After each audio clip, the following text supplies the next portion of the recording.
I was going to tell a lie about why I chose this story, because I'll just tell you the truth, because it's all intimate now that I've been here a week. But I don't know, I didn't have a good education, and I fell in love with books, and I fell in love with the short story, and I fell in love with this John Cheever story, Goodbye, My Brother.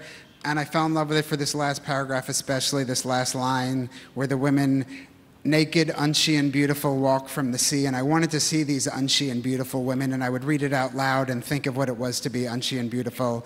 And then I went to grad school, and a friend told me it's actually unshy, as in lacking in shyness. There's no such word as unshe.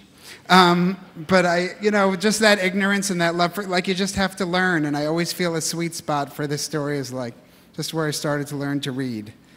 Anyway, here goes. I'm just going to read the last 40 pages.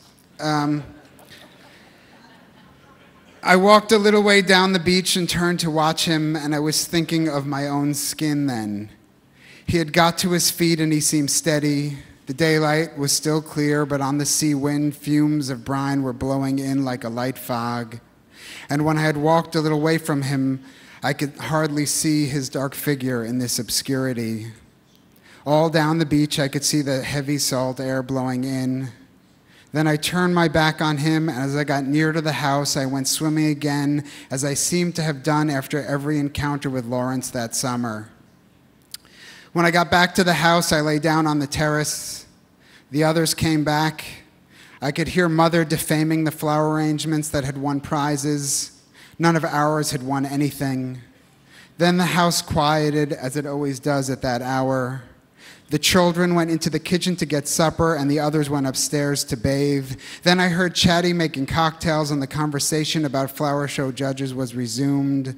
Then Mother cried, "Tifty, Tifty, oh Tifty." He stood in the door looking half dead. He had taken off the bloody bandage and held it in his hand. "My brother did this," he said. "My brother did it. He hit me with a stone, something on the beach." His voice broke with self-pity. I thought he was going to cry. No one else spoke.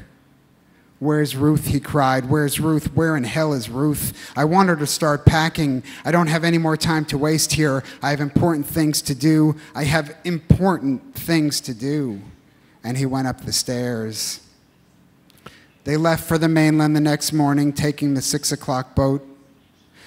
Mother got up to say goodbye, but she was the only one, and it is a harsh and easy scene to imagine. The matriarch and the changeling looking at each other with dismay that would seem like the powers of love reversed. I heard the children's voices in the car go down the drive, and I got up and went to the window, and what a morning that was. Jesus, what a morning. The wind was northerly, the air was clear. In the early heat, the roses in the garden smelled like strawberry jam. While I was dressing, I heard the boat whistle, first the warning signal, and then the double blast.